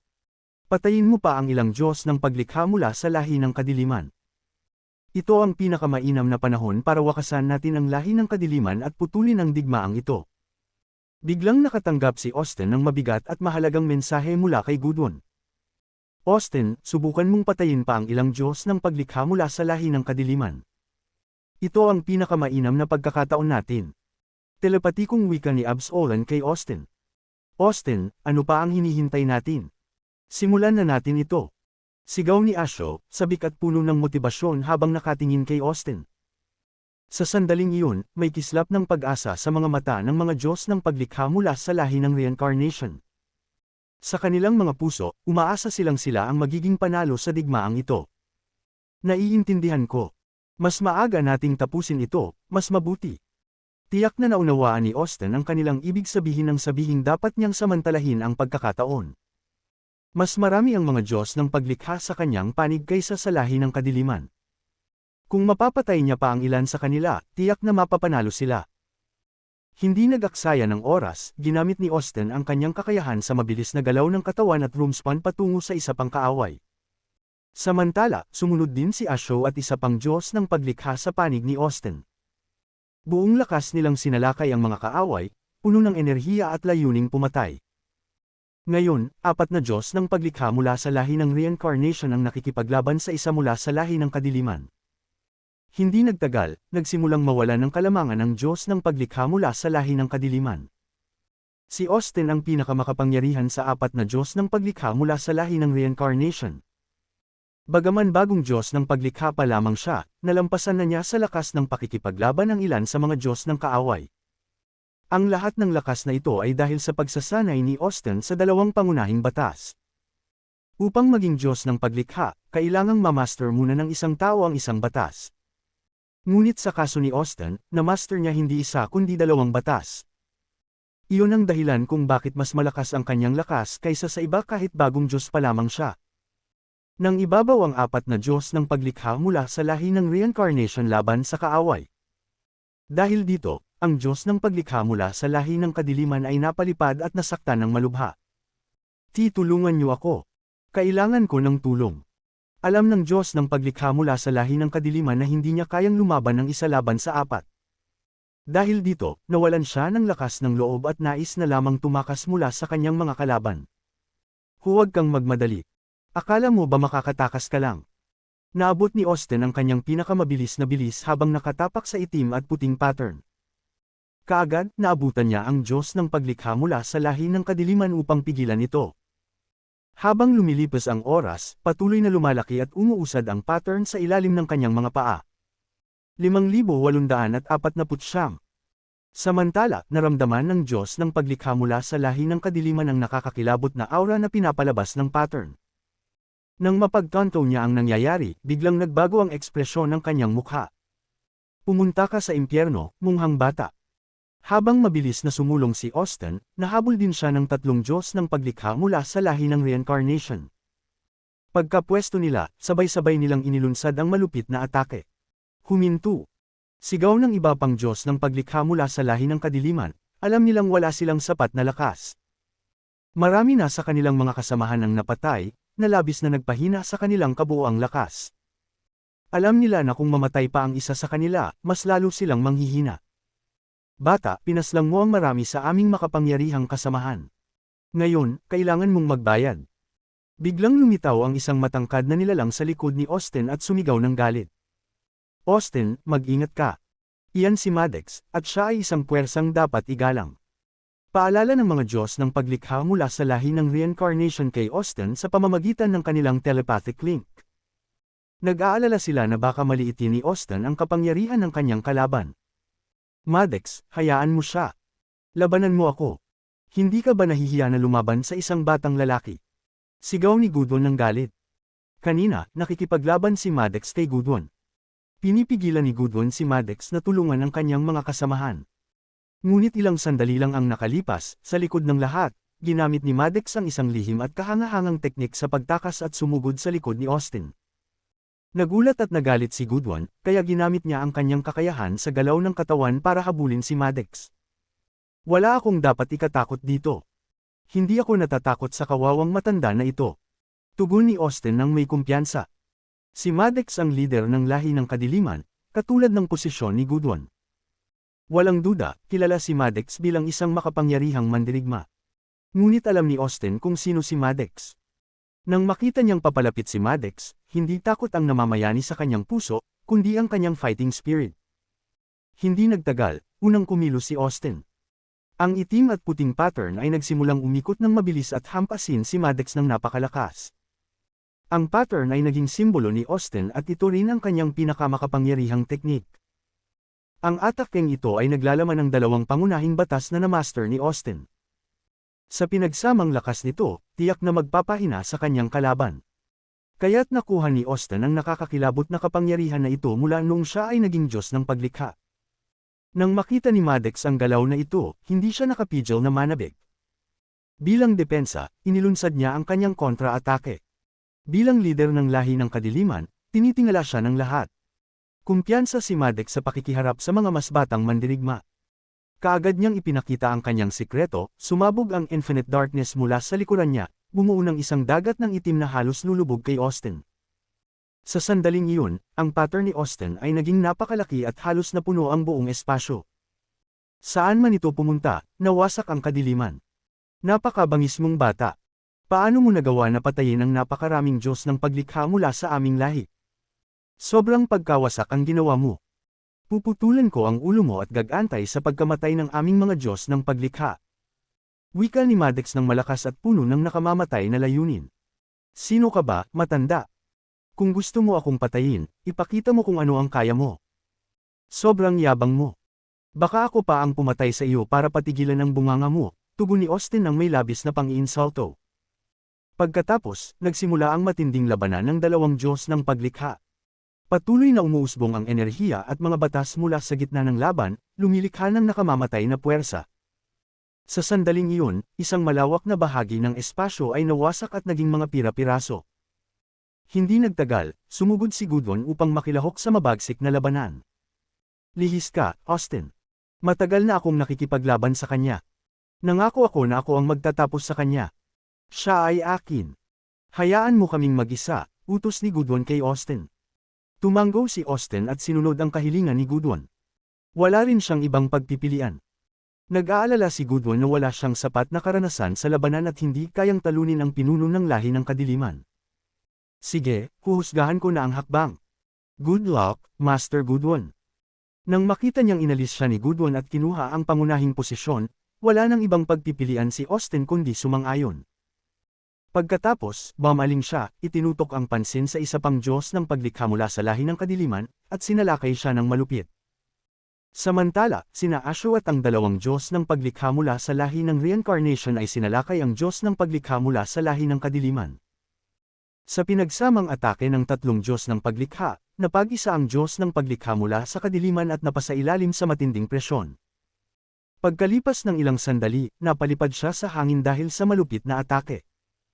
Sumugod sina Austin, Asho, at ang dalawa pang Diyos ng paglikha mula sa reincarnation, hinawakan ng mga kamay at paa ng Diyos ng paglikha mula sa kadiliman at hinayla ng buong lakas. Sa isang malakas na pagsabog, nahati sa 4 na piraso ang Diyos ng paglikha mula sa kadiliman, dumudugo at sumisigaw sa sakit. Guys, hatiin natin bawat isa ang piraso at patayin siya ng tuluyan, sigaw ni Asho. Kaagad pagkatapos, ginamit ng 4 na Diyos ng paglikha mula sa reincarnation ang nakamamatay na enerhiya upang wasakin ang piraso sa kanilang kamay. Isa pang Diyos ng paglikha mula sa kadiliman ang napatay. Hahaha. Nang makita ang kawawang eksenang ito, nagtawanan ng malakas ang lahat ng senior leaders ng lahi ng reincarnation. Austin, lumikha ka ng isang himala. Malapit nang matapos ang digmaang ito dahil sa iyo. Wika ni Absolon kay Austin nang may kagalakan. 5,850. Hindi pa tapos ang digmaan. Lumabas tayo at tapusin na ito. Sigaw ni Absolon nang may matibay na paninindigan. Sang-ayon ako. Walang panahon para sayangin hanggang sa matapos ang digmaan. Tugon ni Austin. Sa susunod na sandali, tinutok ni Austin ang isa pang Diyos ng paglikha mula sa lahi ng kadiliman, sumugod na may nakamamatay na titig. Ipinakita niya ang lahat ng kanyang lakas. Bawat galaw niya ay nakamamatay. Walang awas sa kanyang kalaban. Sa loob lamang ng ilang sandali, napilitan ng Diyos ng paglikha na umatras. Noon, marami ng Diyos ng paglikha mula sa lahi ng kadiliman ang napatay, at malinaw na nagkaroon ng kalamangan ang lahi ng reincarnation. Nang makita ito, mas lalo pang namotivate ang mga Diyos ng paglikha mula sa lahi ng reincarnation. Hindi nagtagal, nakapatay na rin sila ng ilan pang Diyos ng paglikha mula sa lahi ng kadiliman. Sa katunayan, sa puntong ito, 3 na lamang ang natitirang Diyos ng paglikha sa lahi ng kadiliman, kabilang si Maddox. Sa kabilang banda, lahat ng Diyos ng paglikha mula sa lahi ng reincarnation ay buhay pa rin, at nanatiling pareho ang kanilang kabuuang lakas. Malinaw na ang kinalabasan ng digmaang ito. Sa primitive space-time C, ang walang bilang na makapangyarihang mandirigma na nanunood sa matitinding eksena ay hindi maiwasang mamangha at magpamangha. Matagal nang naglalaban ang lahi ng reincarnation at lahi ng kadiliman. Sa nakaraan, palaging deadlock ang dalawang panig. Ngunit ngayon, malinaw na may lumabas na panalo, na sa wakas ay nagtatapos na ang digmaan. Mga kasama, kailangan pa nating patayin ang lahat ng kalaban. Bagamat nakuha na natin ang malinaw na kalamangan ngayon, hindi tayo makakamit ang ganap na tagumpay hanggang hindi natin sila tuluyang napapaslang. 3 pa lang ang natitirang Diyos ng paglikha sa lahi ng kadiliman, at sila ang pinakamalakas sa lahat. Kung hindi natin sila papatayin, palaging magiging malaking banta sila sa hinaharap. Hindi pa tayo pwedeng magpahinga at ibaba ang ating gwardya. Magtulungan tayo at burahin silang lahat ng tuluyan. Ito na ang tamang panahon para sa isang malinis na panalo. Wika ni Gudwon sa lahat ng Diyos ng paglikha mula sa lahi ng reincarnation sa pamamagitan ng telepathy. Hindi nag-aksaya ng oras, ginamit nila ang kanilang kakayahan sa galaw ng katawan upang sumugod sa 3 natitirang Diyos ng paglikha mula sa lahi ng kadiliman, na may layuning ikulong at patayin sila. Putang ina! Kailangan nating makatakas. Itabi muna ang lakas natin at lumaban ulit kapag nakabawi na tayo. Sigaw ni Maddox sa kanyang mga kasama sa pamamagitan ng telepathic link, panik na panik. Sang-ayon ng tatlong Diyos ng paglikha at nagsimula silang tumakbo para sa kanilang buhay. Sa isang kisap mata, nagbago sila sa tatlong alon ng itim na usok at nawala sa kalawakan. Bilang mga Diyos ng paglikha, napakahusay ng kanilang kakayahan sa pagtatago, at bigla silang naglaho na parang wala. Habulin ninyo sila. Huwag hayaang may makatakas. Sigaw ni Gudwon ng may malakas na puwersa. Parang nakautos, lahat ng Diyos ng paglikha mula sa lahi ng reincarnation ay nagpakawala ng kanilang espiritual na pandama, sabik na hinahabol ang kanilang mga kalaban. Siyam sa atin ang hahabol sa tatlong iyon. Ang dalawa ay papatayin lahat ng kasapi ng lahi ng kadiliman sa primitive space-time sea.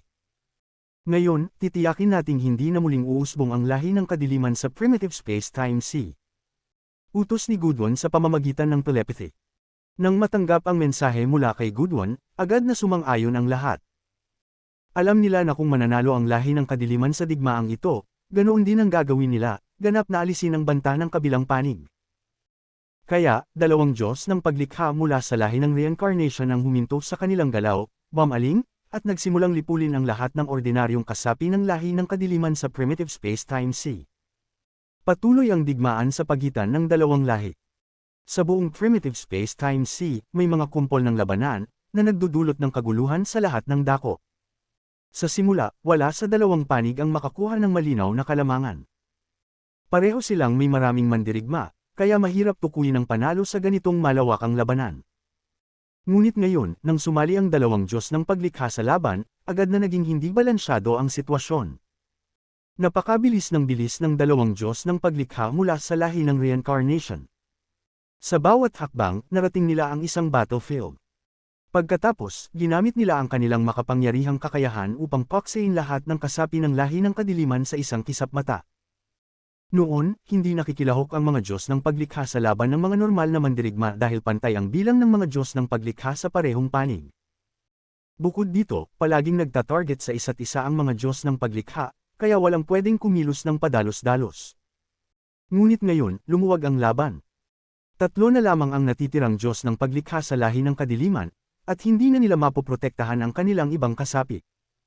Sa oras na ito, walang kasapi ng lahi ng kadiliman ang makatatagal sa malupit na atake ng dalawang Diyos ng paglikha mula sa lahi ng reincarnation.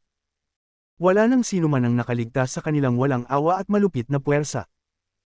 Samantala, sina Gudwon at 8 iba pang Diyos ng paglikha mula sa lahi ng reincarnation ay sumunod sa tatlong Diyos ng paglikha mula sa lahi ng kadiliman hanggang sa kanilang punong tanggapan, ngunit natuklasan nilang wala na sila roon. Siguro bumalik sila rito ngunit agad na umalis, sabi ni Gudwon matapos maramdaman ang buong paligid. Nakatayo sa isang tuwid na linya ang 9 na Diyos ng paglikha mula sa lahi ng reincarnation sa harap ng punong tanggapan ng lahi ng kadiliman. Ang enerhiyang kanilang pinakawalan ay kumalat kaagad na parang malawak na agos. Sa isang kisap mata, natakpan nito ang buong punong tanggapan, na parabang sisirain ang lugar. Tumakas. Maraming pangunahing kasapi ng lahi ng kadiliman ang nanirahan sa punong tanggapan. Kaya nang makita nilang pumasok ang 9 na Diyos ng paglikha mula sa lahi ng reincarnation, napakagat sila sa takot at tumakbo palayo. Wasakin ang punong tanggapan. Sigaw ni Gudwon ng may matinding galit at katarungan. Boom! Boom! Boom! Ginamit ng 9 na Diyos ng paglikha mula sa lahi ng reincarnation, kasama si Austin, ang kanilang pinakamalaki at pinakamakapangyarihang kakayahan upang sirain ang punong tanggapan ng hindi nakatakas ang sinuman. Habang ginagawa ito, tuwing makakita sila ng mahahalagang kagamitan at kayamanan para sa cultivation, kinokolekta nila ito.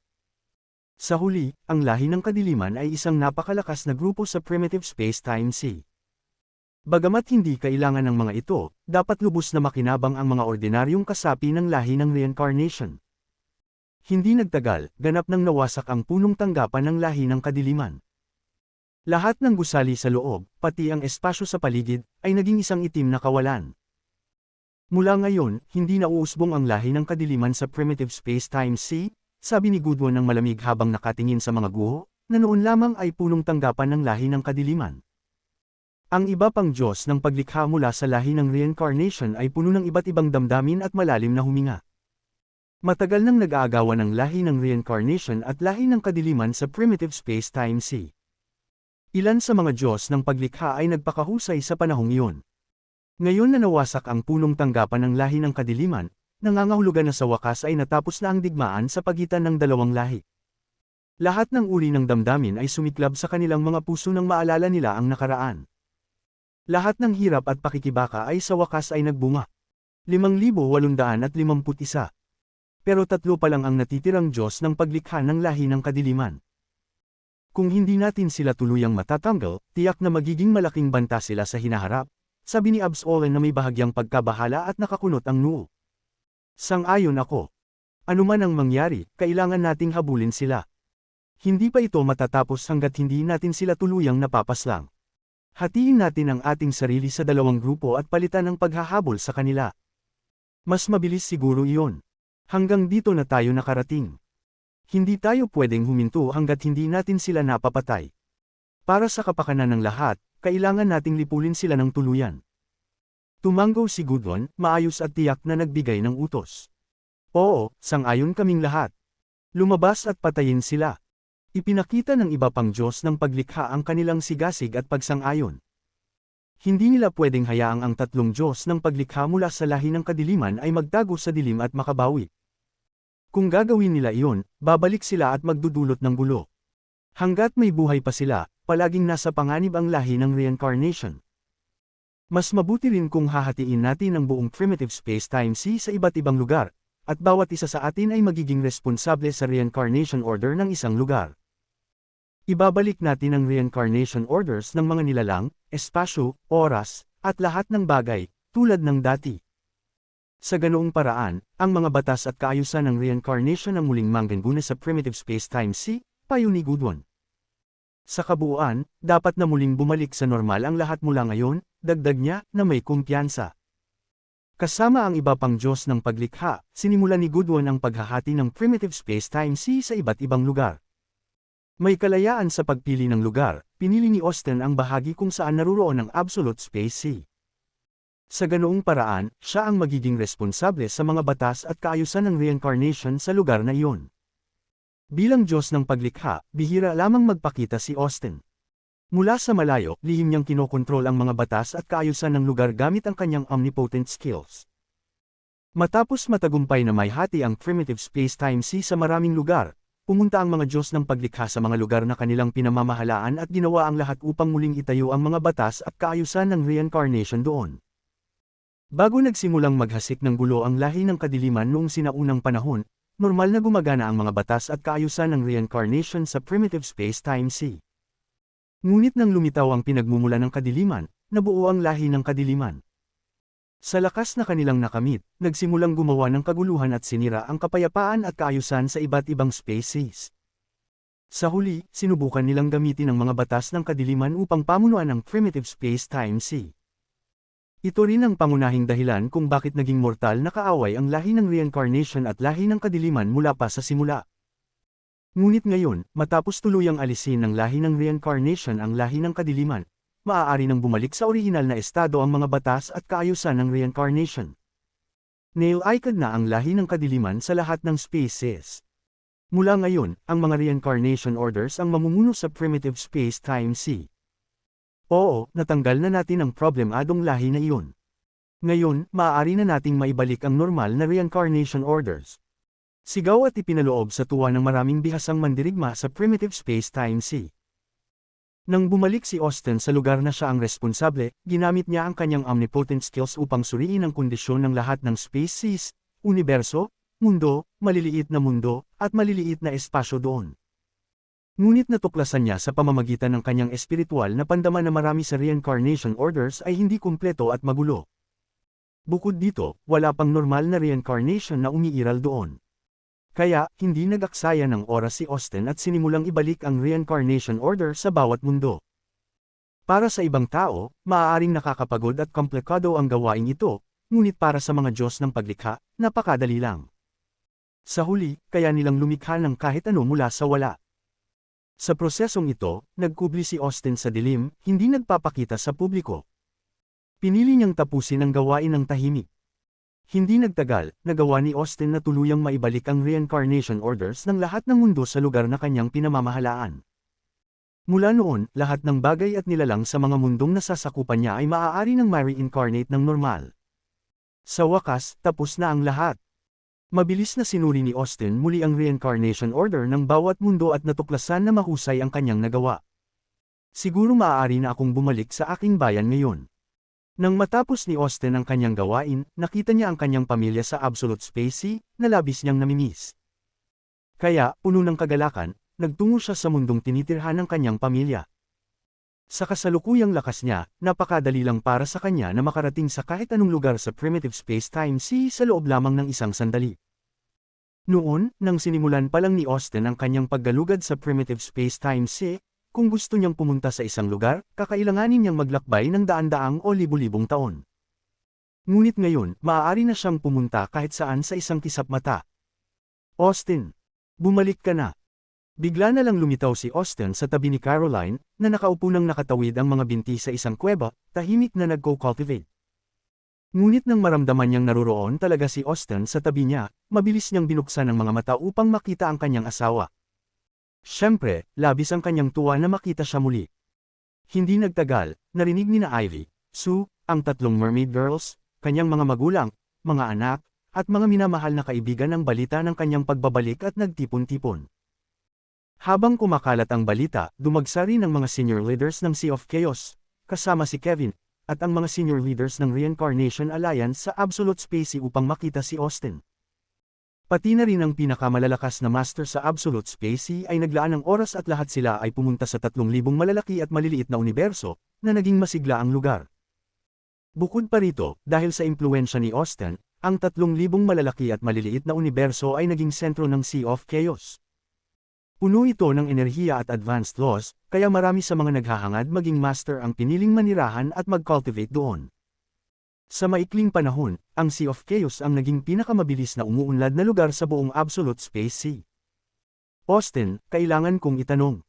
Anong realm ka na ngayon? Muling tiningnan ni Forrest si Austin mula ulo hanggang paa, ngunit hindi niya matukoy ang realm nito. Kaya't hindi maiwasan na magtanong. Nang marinig ang tanong ni Forrest, nanahimik ang iba at sinuri rin si Austin. Nakita nila na medyo nagiging ilusyonaryo si Austin. Nakatayo siya sa harap nila, ngunit gaano man nila piliting gamitin ang kanilang espiritual na pandama, hindi nila madetect ang kanyang enerhiya o aura. Sa katunayan, kung ipikit nila ang mata, hindi nila mararamdaman na naruroon si Austin. Ang kanyang imahe lamang ang nagpapatunay na naruroon siya. Malinaw na ito'y nangangahulugan na sobrang lakas na ni Austin kaya't hindi nila maintindihan at madama ang kanyang kapangyarihan. Gayunpaman, walang nakakaalam kung ano talaga ang kanyang realm. Dahil dito, hindi maiwasang maging labis ang kanilang kuryosidad. Lahat, kasama ang asawa, mga anak, at mga magulang ni Austin, ay sabik ding malaman. Dahil sa tanong ni Forrest, tumigil ang lahat sa pagsasalita at nanahimik. Lahat ng mata ay nakatuon lamang kay Austin habang hinihintay ang kanyang sagot. Alam mo, kaya kong lumikha ng lahat ng bagay. Mga mundo at nilalang. Sa katunayan, kaya ko ring lumikha ng mga bagay na hindi pa umiiral kung gusto ko, sagot ni Austin na may banayad ng ngiti. Sandali. Ibig mong sabihin may creation skill ka? Anong? Austin, naging Diyos ka na ba ng paglikha? Lubos na namangha si Forrest. Ito ang pinakakamangha-manghang bagay na narinig niya. Sa kabilang banda, tahimik na tumanggo si Austin. Ano? Lahat ay nagulat. Hindi nila mapaniwala. Ngayon, Diyos na ng paglikha si Austin. Lahat ng mata ay nakatuon kay Austin. Sa ngayon, para bang ang kanilang pandama ay kinokontrol ng isang pambihirang mahika. Hindi sila makapaniwala, ngunit ang patunay ay nasa harap nila. 5,852. Para sa mga nilalang sa Absolute Space Sea, ang mga Diyos ng paglikha ang pinakamakapangyarihang nilalang na karaniwang naririnig lamang sa mga alamat.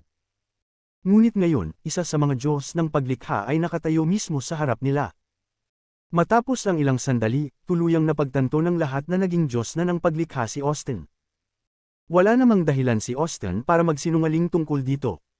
Nang malaman ng ilang master na naging Diyos ng paglikha si Austin, hindi nila maiwasang matakot at umatras sa kanya.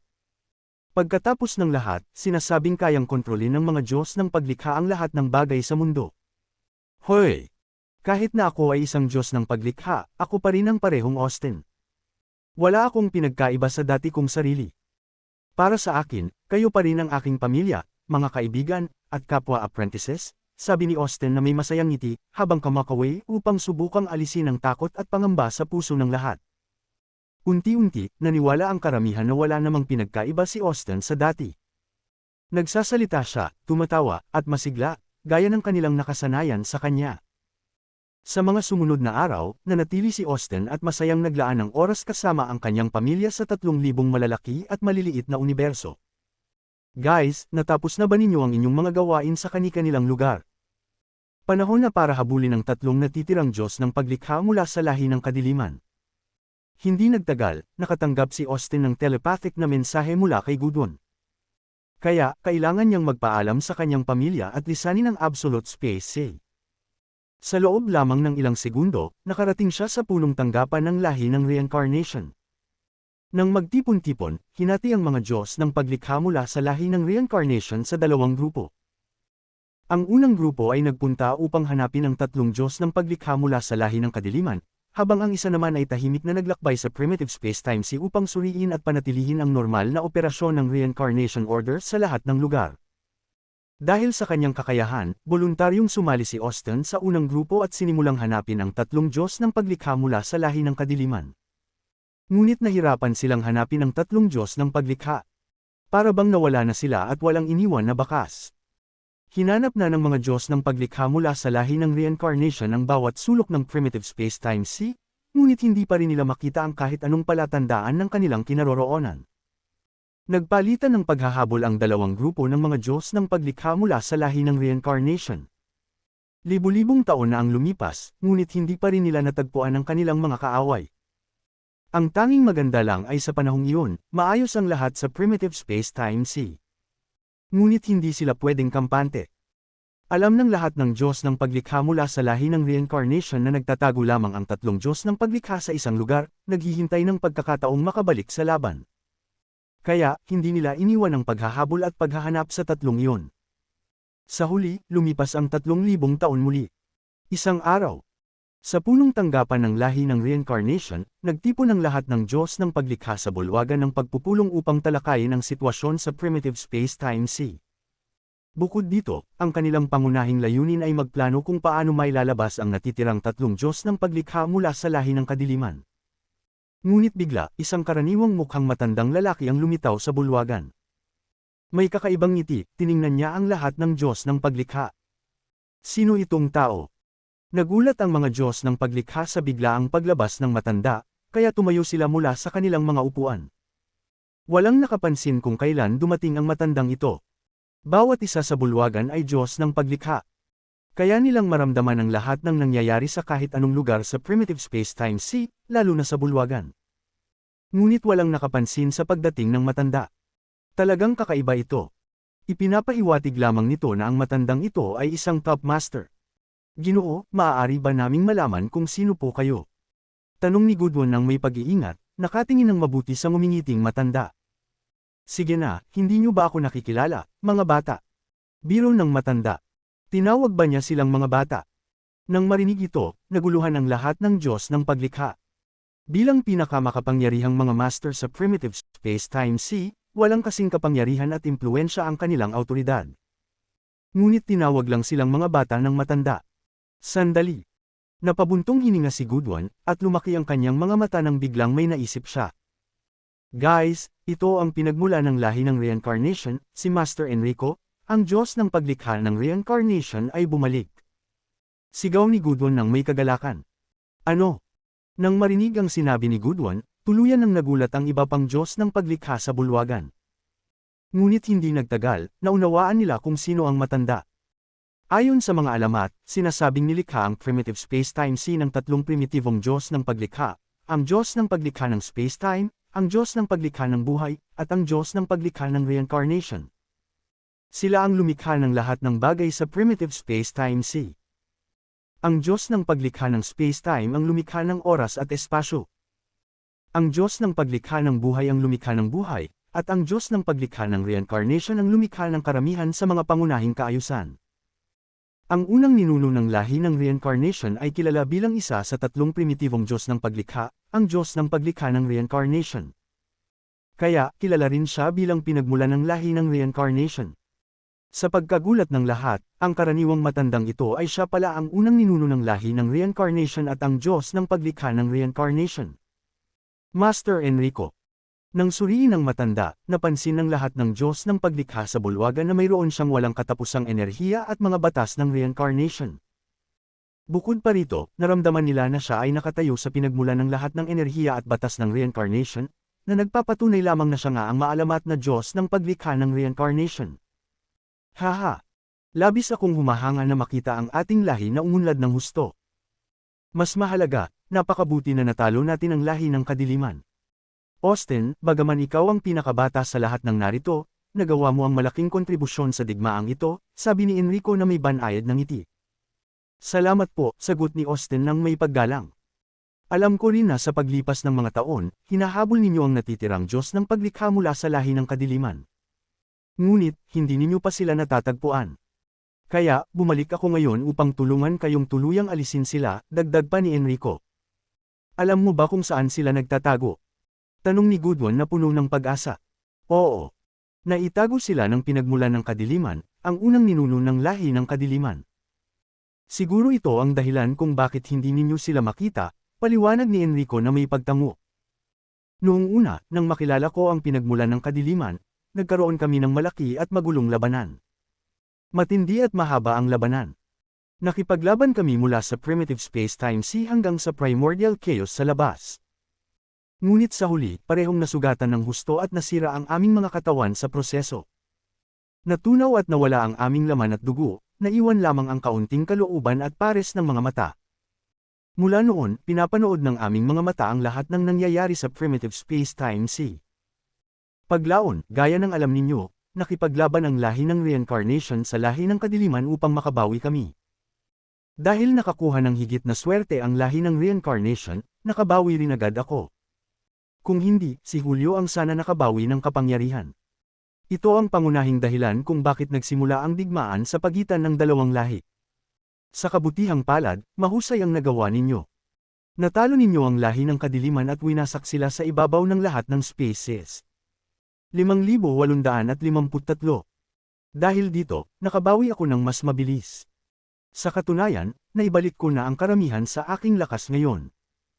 Gaya ng sinabi ko, bumalik ako upang pamunuan kayo sa pagpatay sa lahat ng natitirang master ng lahi ng kadiliman, kabilang si Julio, seryoso ang tono ni Enrico. Naiintindihan po namin. Nang marinig ang kwento at paliwanag ni Enrico, naiwan at napaliwanagan ang lahat ng Diyos ng paglikha sa bulwagan. Sa unang pagkakataon, lubos nilang naunawaan ang pinagmulan at totoong dahilan ng digmaan sa pagitan nila at ng lahi ng kadiliman. Lumalabas na nagsimula ito sa pagitan ng mga unang ninuno ng dalawang lahi. Halika na. Sa pagkakataong ito, literal nating papatayin ang lahat ng natitirang miyembro ng lahi ng kadiliman. Sa ganitong paraan lamang natin tunay na mawawasak ang pinagmulan ng kadiliman. Pagkatapos nitong sabihin, bumaling si Enrico at lumabas ng bulwagan. Hindi nag-aksaya ng oras, mabilis na sumunod ang mga Diyos ng paglikha. Hindi nagtagal, sa pangunguna ni Enrico, nakarating ang grupo sa isang magulong espasyo. Nagulat sila sa lugar dahil hindi nila inasahan na may ganitong lugar sa primitive space-time sea. Julio, lumabas ka. Panahon na para sa iyong kamatayan, malamig na sabi ni Enrico, nakatitig ng matindi sa espasyo sa harap niya. Pagkalipas ng ilang sandali, sa magulong espasyong iyon, lumitaw ang isang hindi maisip na napakalaking itim na ulo na sinamahan ng tatlong Diyos ng paglikha. Maddox, kaya pala nagtatago ka rito. Galit na sigaw ni Goodwin nang makita ang tatlong Diyos ng paglikha mula sa lahi ng kadiliman. Lumabas na nandito lamang sila sa buong panahong iyon. Ang napakalaking itim na ulo ay kay Julio, ang unang ninuno ng lahi ng kadiliman at pinagmulan ng kadiliman. Gaya ng sinabi ni Enrico, mukhang malubhang nasugatan pa rin si Julio at hindi pa gaanong nakabawi dahil sa pagkatalo ng lahi ng kadiliman. Ngayon, ulo lamang ang mayroon siya. Julio, sana handa ka na dahil ngayon ang huling araw mo, pang-aasar na sabi ni Enrico, nakatitig sa napakalaking itim na ulo. Humph! Mayabang na unggoy. Malamig na buntong hininga ni Julio. Nakita ni na Austin at ng iba na malungkot ang mukha ng mga Diyos ng paglikha mula sa lahi ng kadiliman. Alam nila na hindi maiiwasan ang desisyong labanan na ito. Boom! Boom! Boom! Sa loob lamang ng ilang segundo, naganap ang nakakatakot na labanan sa magulong espasyo. Nakipaglaban si Enrico kay Julio habang sinisid ng mga Diyos ng paglikha mula sa lahi ng reincarnation ang tatlong Diyos ng paglikha mula sa lahi ng kadiliman. Nagkagulo ang labanan sa isang malawak na espasyo. Kaya, gaano man kasidi ang labanan, hindi ito nakakaapekto sa primitive space-time-sea. Sa katunayan, kahit ang mga makapangyarihang master sa primitive space-time-sea ay hindi nakapansin sa labanan. Sa itaas ng ulo ni Austin, lumitaw ang itim at puting pattern ng 8 diagrams. Tumulak siya, nangunguna sa pakikipaglaban sa isa sa mga Diyos ng paglikha mula sa lahi ng kadiliman ng mag-isa. Sa kanyang daraanan, nawasak ang espasyo, oras, at lahat ng bagay. Sa gulat ni Austin, kahit dapat ay may kalamangan ng lahi ng reincarnation, nagtagal pa rin ang labanan ng daan-daang taon. Pagkatapos ng libu-libong taon ng lihim na paglinang, ang natitirang tatlong Diyos ng paglikha mula sa lahi ng kadiliman ay naging mas makapangyarihan kaysa dati. Kahit na marami sila, nakipaglaban sila ng daan-daang taon. Matapos ang daan-daang taon, napagtagumpayan nina Austin at ng iba ang tatlong Diyos ng paglikha mula sa lahi ng kadiliman at tuluyan silang napatay. Sir, hayaan ninyo kaming tumulong sa inyo. Patuloy ang labanan nina Enrico at Julio. Malinaw na may kalamangan si Enrico, at si Julio ay nasa napakasamang kalagayan. Gayunpaman, kasing lakas ni Julio ang tatlong primitibong Diyos ng paglikha, kaya napakahirap siyang tuluyang patayin. Boom! Boom! Boom! Nagsanib puwersa sina Austin at ang iba pang Diyos ng paglikha, nilapitan si Julio upang lumikha ng sirkulo at sabay-sabay siyang atakihin mula sa iba't ibang direksyon. Habang nagpapatuloy ang marahas na labanan, lumipas muli ang 100 taon. Brr! Kung hindi ako nabibilang sa nakararami, hinding-hindi ako matatalo sa katulad ninyo. Sa wakas, matapos ang 100 taon, hindi na nakaya ni Julio. Napabuntong hininga siya, alam na naabot na niya ang kanyang hangganan. Haha! Huwag kayong mawawalan ng pag-asa. Pagkatapos ng lahat, ang lahi ng reincarnation ay kumakatawan sa katarungan sa buong primitive space-time-sea, habang ang lahi ng kadiliman ay kumakatawan sa kasamaan. Laging nagtatagumpay ang kabutihan laban sa kasamaan. Matagal nang nakatakda ang kinalabasan na ito, at hindi mo ito mababago. Bukod pa rito, ang swerte ay nasa ating panig. Wala ka nang pupuntahan, kaya ihanda mo na ang iyong kamatayan. Tumawa si Enrico, nakita ang katapusan ng matagal at nakakapagod na labanan. Sa susunod na sandali, sa ilalim ng kanyang pamumuno, lahat ng Diyos ng paglikha mula sa lahi ng reincarnation ay sumugod at naglunsad ng nakamamatay na atake, tuluyang pinuksa si Julio ng walang iniwang bakas. Sa wakas, wala na ang lahi ng kadiliman. Mula ngayon, hindi na sila umiiral sa primitive space-time-sea. Matapos patayin si Julio, nagtipon ang lahat ng Diyos ng paglikha mula sa lahi ng reincarnation sa malawak na espasyo upang magdiwang. Julio, ilang taon na tayong naglaban, at ngayon ay tuluyan ng naayos ang iskor. Si Enrico ay tila may halong damdamin matapos ang lahat. Para bang naaalala niya ang nakaraan, ngunit sabay namang naramdaman ang labis na ginhawa. Haha! Makinig kayo, mga bata. Mula ngayon, kailangan ninyong gampanan ang inyong tungkulin at responsibilidad sa pagpapanatili ng normal na operasyon ng mga kaayusan at batas ng primitive space-time-sea. Ako naman, pupunta ako sa labas na mundo. Tila mabilis nang nakapag-move on si Enrico, binaliwala ang nakaraan, at tumutok sa hinaharap. Saan ka pupunta? Tanong ni Goodwin. Napaisip ba kayo kung may ibang espasyo sa labas ng primitive space-time-sea? Tanong ni Enrico na may ngiti. Ibang espasyo sa labas ng primitive space-time-sea. Nang marinig ito, nagtinginan ng grupo, naguguluhan. Hindi pa nila naisip ang posibilidad na iyon noon. Siyempre, kilala na ang labas ng primitive space-time-sea ay ang walang hangganang primitibong kaguluhan. Ngunit kahit ang mga Diyos ng paglikha ay hindi makakaikot sa primitibong kaguluhan, at lalo na hindi malalaman kung may iba pang espasyo sa labas nito. Pupunta ako upang tuklasin ang mundo sa labas ng primitive space-time-sea. Marahil balang araw, babalik ako muli. Sa katunayan, ang dalawang primitibong Diyos ng paglikha ng primitive space-time-sea ay matagal nang umalis at pumunta sa walang hangganang primitibong kaguluhan upang tuklasin ang posibilidad ng ibang espasyo sa labas. Ngunit malubhang nasugatan ako, kaya kailangan kong manatili at obserbahan ang digmaan sa pagitan ng lahi ng reincarnation at lahi ng kadiliman. Iyon lamang ang dahilan kung bakit hindi ako nakalabas. Ngayon, panahon na para sumunod ako sa kanila, paliwanag ni Enrico. Kaya, oo, aalis ako. Kasabay nito, iiwan ko sa inyo ang lahat ng responsibilidad. Pagkatapos nitong sabihin, bumaling siya at umalis ng walang pag-aalala. Sinubukan ng mga Diyos ng paglikha na pigilan siya dahil sa pag-aalala, ngunit kumaway lang siya at naglakad palayo, na wala sa walang hanggan ng hindi lumilingon. Samantala, wala nang magawa ang mga Diyos ng paglikha kundi panoorin siyang umalis. Nakaramdam sila ng kaunting lungkot dahil ito ang unang pagkakataon na nakita nila siya ng personal, ngunit kailangan niyang umalis agad, at walang kasiguraduhan na makikita nila siya muli. Gayunpaman, mula noon, pinamunuan ng lahi ng reincarnation ang lahat ng kaayusan at batas sa primitive space-time C, eksaktong ayon sa hangarin ni Enrico. Pagkatapos talunin ang lahi ng kadiliman, bumalik si Austin sa lugar na kanyang pinangasiwaan at ginamit ang kanyang omnipotent skills upang likhain ang kanyang sariling Space C. Lahat ng bagay sa Space C, kasama na ang enerhiya, mga batas, at materyales, ay gumana eksaktong ayon sa kanyang kagustuhan. Pagkatapos, dinala niya ang kanyang pamilya, kapwa apprentices, mga kamag-anak, kaibigan, at mga nasasakupan sa bagong Space C, upang doon sila manirahan at maglinang. Ang Space C na ito ay kalaunan tinawag na Austin Space C.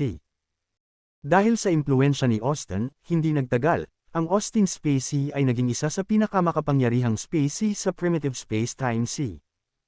Bilang isang Diyos ng paglikha, bihira na lamang lumabas si Austin sa publiko, ngunit sa tuwing lalabas siya, nagdudulot ito ng malaking sensasyon sa buong primitive space-time C. Mula noon, naging alamat si Austin sa primitive space-time C, at ang kanyang kwento ay ipinasa mula sa isang henerasyon patungo sa susunod.